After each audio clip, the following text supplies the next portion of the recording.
Hello, welcome back to Transferware China Pottery Hauls. And here we are again with a wonderful, wonderful haul. I was very excited.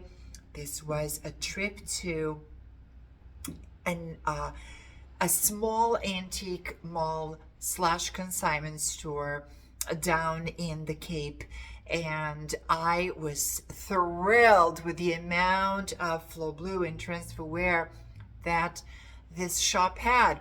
I think these pieces vary from location to location, and down in the Cape Cod, Massachusetts, it's definitely a place to go. Be prepared to pay for these things. Prices are high. But that does not mean that we can still not purchase them and enjoy them. And I have a bunch of it here to share with you today. So let's start with this beautiful brown transferware platter from the Aesthetic Movement. So the Aesthetic Movement, as I mentioned on the previous video, is from the 1860s all the way to 1900. And this is the stamp on the back.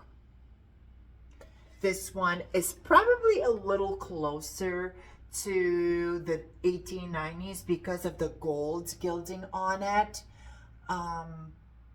So that would be towards the 1890s or even like 1900 on this one here. There's this marking on the back here. You see this little triangle there? That will give us an exact date on that, but I have not looked into it yet. I tell you what, I went this morning. I just didn't want to be in the office, and I said, you know what? Let me Google antiques near me. And this shop came up, and I was like, okay. I saw some pictures online, and I was like, let me just, you know what? Let me go for the ride. I have time until 1 p.m. before I need to get back to the office. So I'm glad I did. See, you just never know what you're going to find. Although it was a 45-minute drive, each way was definitely worth it. And from this platter, I ended up getting this soup tureen that goes with it. I'm sorry, I had to place that down so we don't break anything. So I'm going to push this piece to the side. And I found this gorgeous soup tureen, just the same pattern. Isn't that stunning? Look at all of the Aesthetic Movement round transferware florals on this. Again, with the gold over it. Now, there's just a little flake here, so there's no ladle to it. But it came with a ladle, but it doesn't belong here. And we're going to talk about that, okay? So another thing that I'm going to talk about is these stickers.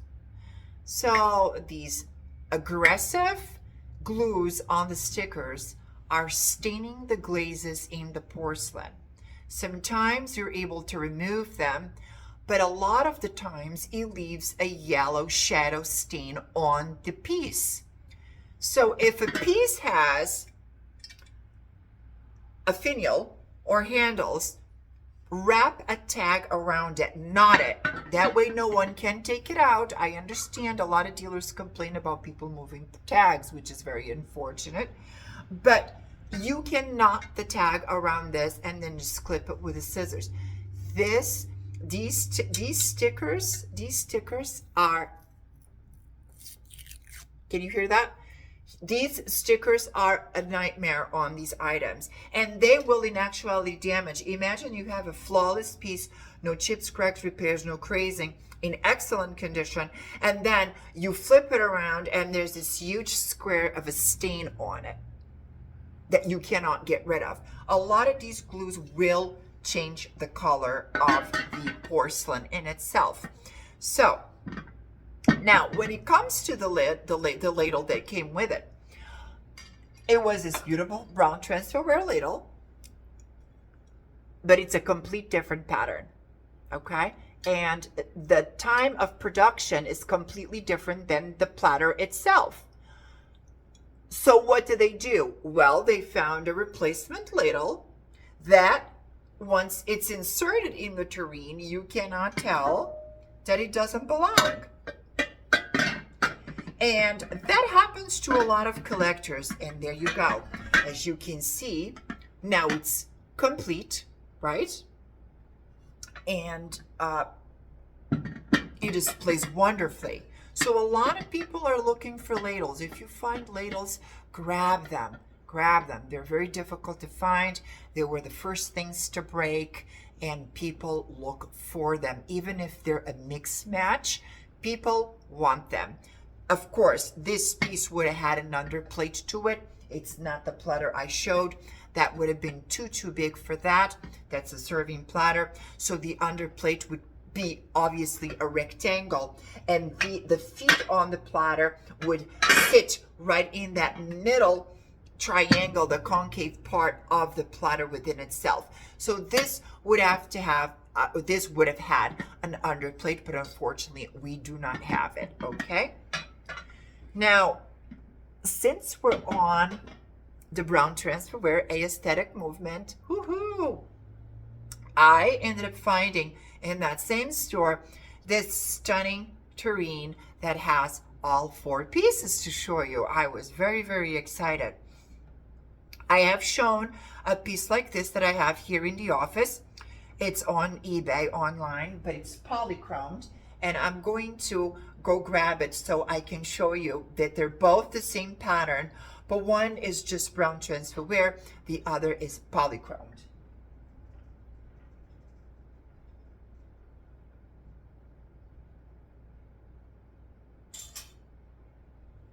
So here I am back. I did a video already with this beautiful tureen. And today I was able to pick up this beautiful piece, which I need to move some things here so I don't break anything. Oh, I grabbed this Lazy Susan, this wooden Lazy Susan at a yard sale for $10. The best thing I've ever done. I display everything on it. I photograph everything on it. It moves around perfectly. I absolutely love it. So here we go. We have this gorgeous, rare, brown Transferware Aesthetic Movement. And this is about 1880, 1870s, 1880s, early 1880s. Has all pieces, including the ladle that matches, which is phenomenal because it's very difficult to find these ladles. It does have its original underplate, which is absolutely beautiful. Look at that. It has the impress mark on the bottom for the time of production. And it also has the exact day on it. It's just a matter of looking into it and doing a research.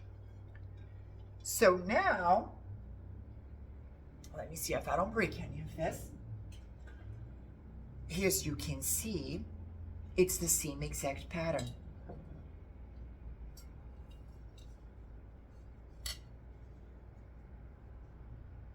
Can you see the same exact pattern? There you go. You see? Now, this piece would have been just transferred, right, onto the porcelain. This one would have been transferred and then hand painted with polychrome for the multicolor effect. Interestingly, the ladles have different transferware on it, although it's the same pattern. So this transfer piece here is this actual round transfer piece there, okay? And then they added another transfer over it, which is the florals that you see. On this piece here, although it's the same pattern, they went ahead and took their time to transfer a bunch of the transfer from the lid. Okay? And that you have it. And I'm going to show you. So there's a lot of variations on these transfer pieces. These mass-produced, at the time mass-produced, although now they're not common at all, very difficult to find. There were a lot of, they were not so careful with the, and there you go, same pattern. They were not so careful with the transfer within itself. Okay, so a lot of times on my previous video, I talked about a coffee pot. A lot of times you'll see the transfer on the platter itself. It varies on the tureen itself, but it will have different displacements of the same type of transfer. Okay, a lot of people tend to think those are marriages. It could be once in a while a marriage, but most of the times it's not. They just did not look into that detail, okay, because these pieces were so mass produced. So there's a little explanation on how these things work, because I have seen scenes on lids that are completely different than the scenes on the bodies. As a similarity to it. There's some parts of the body that are transferred onto the lid, but the borders on it match exactly the pattern, because the border of the lid that sits with the border of the coffee pot is going to be the same thing. So you know they were not so careful about making it exactly the same. They were just slapping it on, transferring it out, and pumping those items out for the American market, most of it. So we're going to move this stuff from here. I'm very excited. Then I ended up finding this beautiful brown transferware platter. Okay, no markings on the back, but this is the rind pattern. I just sold a beautiful picture and a beautiful sauce tureen in this pattern.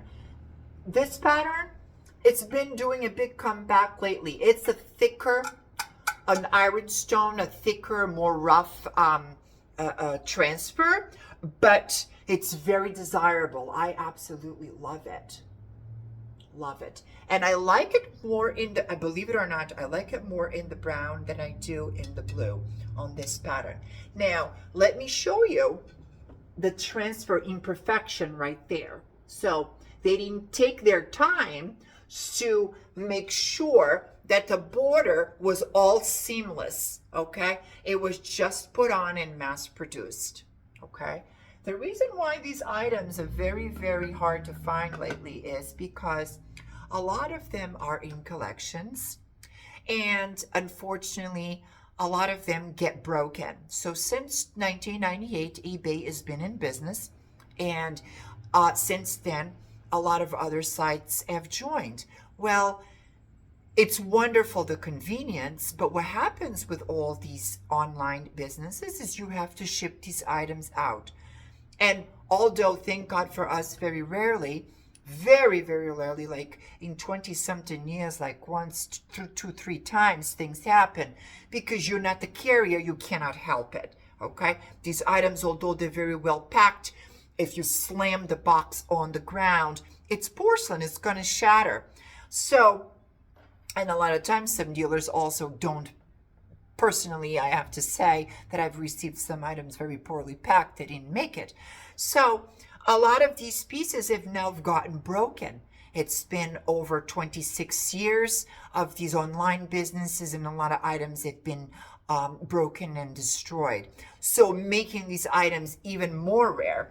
So moving forward, I had to grab these plates. I love Copeland Spode. And what I fell in love with, these gorgeous dinner plates, there's absolutely nothing wrong with them, was the dual color on the transfer. I am a huge fan of dual, trial, 3 colors, 4 colors, and this is not polychrome. This is in actuality transferred on. So they would transfer one, and then they would have a different sheet for the middle, okay? So that's how they did these. And these would be more of the high-end porcelain. So we have about 4 of these that we're going to be listing soon. I also found this beautiful Copeland plate, which is like in a teal blue because it's different than the blue itself. A lot of people, when you see this listed, oh, it's blue. Yeah, but look at the difference of the blue. So this is a teal blue. It's not green. It's a teal blue, okay? And this is the actual blue in itself, which is a flow blue. Now, let me show you the difference between the teal and the green itself, okay? So, I'm sorry for reaching away. So now you have the green and then you have the teal. You see the difference on there? And I just featured these on the video that I posted today, okay? So that's the difference. It's a nice rare plate by Copeland, and this was made for Harvard College in Cambridge, okay? Cambridge, Mass, for Boston. And there's a marking on the back. Because it's such a popular school, we have in Massachusetts a lot of collectors. Even a lot of students that went to this particular Harvard school, college, they will collect. I have a lot of boxes from people, oh, I went to Harvard, etc., etc., etc., have such beautiful pieces, and they love to collect these historical plates. So we grabbed that as well. Put this down. Ended up grabbing also, oh, I fell in love with this. There's a repair on the lid, but I didn't care. The lady was so nice. She's like, oh, you know that this is as is? I said, yes, I noticed the repair right away. I'm not worried about the repair. And of course, with the repairs, it's very easy to figure them out. If you are not an expert, it's very easy to see them with these lights. Okay, because they tend to glow. Now be careful with that, because a lot of times some spots on the piece will glow more because the glaze has lead in it and is applied thicker. That is not a repair, okay? So it's this beautiful purple Transferware Staffordshire antique coffee teapot. Not coffee pot. So teapot, short and bulky, and then coffee pot, tall and slender. Okay? No marking on that. It's a beautiful pattern of birds all around it, which is birds are very desirable on Transferware. Okay? And it's in purple, and then the pattern is a little girl there standing with the bird in the cage. And she's like, I think I'm going to let this little bird go. Huh? How's that? I probably would have done the same. Okay? So that's why I had to pick this up, because I absolutely love the birds on that Transferware. Birds and butterflies. Then, oh, and I'm sorry. Let me show you the repair. So, this was repaired right over here. Very difficult to tell, right? Because it's very well executed, right? But now watch when I apply the blue light to it. You see that glow all around?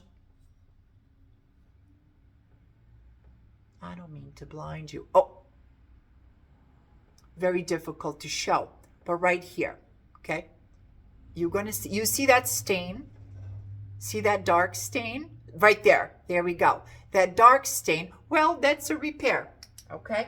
And if you don't apply the light to it, it's very difficult to tell that it's there. But it's in actuality here where there's the interruption of the pattern.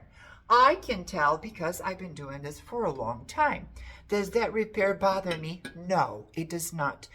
Does it devalue the piece? Yes, it does. So if the piece is in mint condition, it's going to bring more money. But then it also depends, because there's a lot of experts out there saying, oh, if it's damaged, it's only worth this. If it's not damaged, it's only worth that. But I've seen pieces that are very rare and they've been repaired and they're going for the actual sale of a piece that's not repaired. So I only speak from personal experience. I've been doing this since the early 90s and I've collected this for a long time. And I've seen that happen many, many times from personal experience. Then we have another beautiful romantic scene, purple transferware picture. I love this. They usually not transferred on the inner part. I love this mold. I've never really picked up one in this type of embossed. See the high relief on there, very, very nice. Purple transferware. Purple transferware is hard to find, okay? Not very, very common. I found also, in terms of porcelain, this beautiful hand-painted antique Nippon vase with the hand-painted cabbage roses. No marking on the bottom. A lot of the Nippon pieces, the antique pieces, the earlier pieces were not marked. So back in the trade of the United States with Japan back in the 40s, they had to start marking their items so people knew where these items were coming from, because it was just, you know, where did this come from? They would put stickers on it, the stickers would wash out. So because of the trade, they were obligated later on to mark their Nippon pieces. Now, yesterday, I was at an antique store talking to a gentleman, very, very nice person. That's where I bought the green transferware picture that I just presented to you. And I have the water picture featured on the video before this one. And there was this gorgeous vase on the cabinet. And I said, can I please take a look at that? And I looked at the tag and it said Nippon. Well, the Nippon piece itself was a forgery, okay? So a lot of fakes were made out of Nippon with cheaper ceramics. So you have to really pay attention to stuff. A lot of times, just because it says Nippon on the bottom, it does not mean that it's Nippon. So Nippon was always made with high-end porcelain, not ceramic.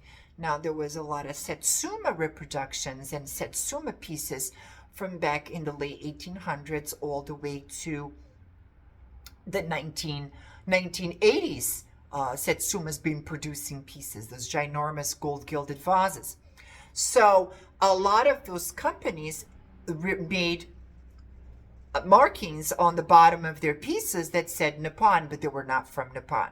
So sometimes it's very good to keep an eye on these marks, and it's excellent also to get books, which I have one for you today. I need to reach out to it.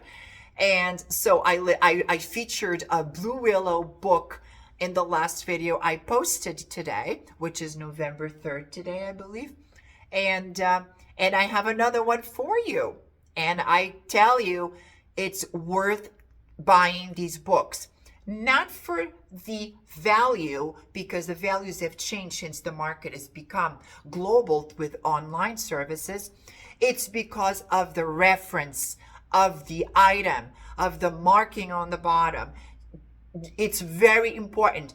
Google Lens is not always correct. And I see a lot of mistakes being made, and people are misrepresenting items. Then the person gets the item, and then okay, the item is not what it is. Now you're now stuck refunding all the money, and you're also, if you take a return, you take the loss on the shipping, and sometimes it's not worth it. So tell you what, Google Lens is a wonderful tool, but do more research than Google Lens. Okay, watch my last video. I explained about what I saw with the unfortunate situation with the carnival glass. Yeah, where they're thinking it's Ducon and Diamond. Yes, it was a mold from Ducon and Diamond reproduced by Ellie Smith later on. So you got to be very cautious with these things, not to misinform the customer. And then I have these beautiful porcelain cobalt blue.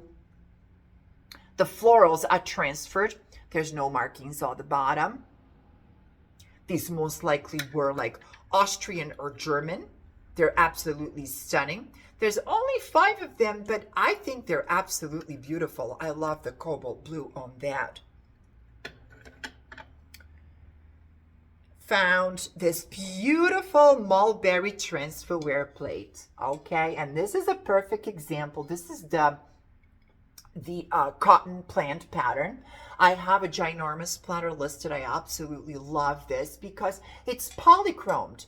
So they would do in the mulberry transferware, which is in black, mulberry color. That's what they call it. And then they would go in and hand paint all of that. Isn't that stunning? I sold the soup tureen in this pattern for $750. Had the underplate and the ladle. It was the only one I've seen since 1990. It was absolutely stunning, rare piece.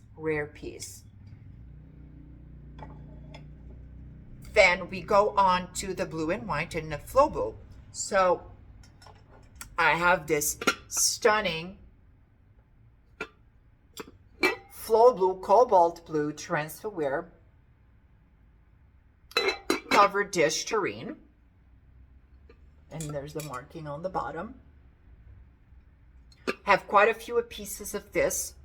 There was another tureen. There was 2 other tureens. There was a cheese dish and also a gravy bowl. So those are already available. I had a chance to list them. And then ended up picking up this beautiful covered dish, flow blue covered dish, and it's stunning. It's absolutely beautiful. And the marking is right on the bottom, no chips, cracks, or repairs. But then again, look at that sticker. That sticker is a problem, okay? It does have a handle. Knot it to the handle, knot it, so no one can remove it. Please do not put these stickers on these items. It will ruin them, okay? And last but not least, no, not last but not least, because you know I always do that to myself. I have this beautiful platter right here, and it is the season for it, okay? So now we have this beautiful blue willow Staffordshire. Now this is a nice mark, okay? It's an older piece from England. And there's no chips, cracks, or repairs. It's a nice covered dish. Now, like I said before, on the last video, I have a book of the Blue Willow. It's a collector's book from 2001. It's available on eBay. And not to repeat myself, it's very important to know your markings and then the companies that have purchased these particular patterns and molds. Because what happens is it was produced then and it's still being produced now by who? Those variations on the brand are going to make a difference on the value of the piece. And before I reach out to that other book I purchased, which has nothing to do with porcelain, it's in actuality glass, and I'm going to explain to you why I purchased it. So before I go grab that book really quick for you, I want to show you this stunning 21.5 inch by 17 inch turkey platter. It is Thanksgiving season, and these are very, very hot items at the moment. I've seen some sold for around $500, depending on its condition. And now let's talk about that. So, you Google Lens this platter, right? And it shows you listed for $185. Oh my God, okay, it's $185, right? But then it shows you on a different site $495, right? Why is it all over the place? Well, we need to take in consideration how much the person paid for it, but also take in consideration the shipping cost, and also take in consideration the condition of the piece. That $185 platter most likely is going to have scratch marks, utensil marks, crazing. It's going to have chips, cracks, or repairs. Opposite to a mint condition platter that can still be used. You can still serve your turkey on this if you wish, or you can just display it by the mantle or the dining room where you're having your turkey dinner. And a lot of these plates are still very functional in this case. Would I use it to put the turkey on it? Not necessarily. I would use something a little bit more. I would use a reproduction, okay? To serve my turkey, I would use a reproduction and keep this one in the cabinet looking beautiful. It's a beautiful investment. So I'm going to show you the marking right on there. And this is a blue Transferware with the polychrome painting. So they would go ahead and paint these beautiful florals and the turkey itself on here. Very, very nice. I will be listing this one first thing tomorrow morning, which is going to be November 4th, 2025, because this is the time to list it. You know, we want to move it, but I just purchased it this morning. So now, if you excuse me, I'm going to go grab this book that I had placed aside for you. And I wanted to share with you what I shared already in the last video. And in case you did not take a look at that, look at this. Elegant Depression Glass.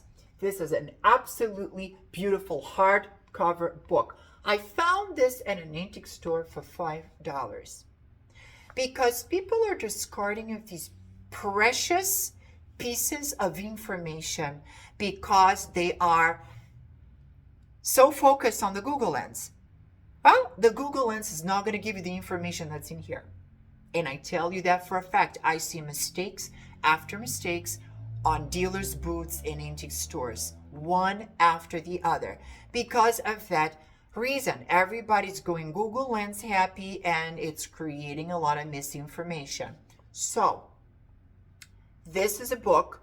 These books, I don't know the date of this one, but the one I presented in the last video was 2001, before it became really, really big online. So this is 1983, okay? This is even an older book. Now, these books you're going to use for reference of the makers and the patterns, not the value itself, because values have changed. That's why people discarded of these books. Oh, okay, so it's giving me a value all over the place. So is Google Lens, okay? So Google Lens is giving you a value all over the place. And the value of these things is the highest sold per piece.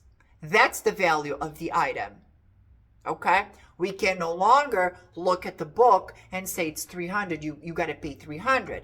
It fluctuates, okay?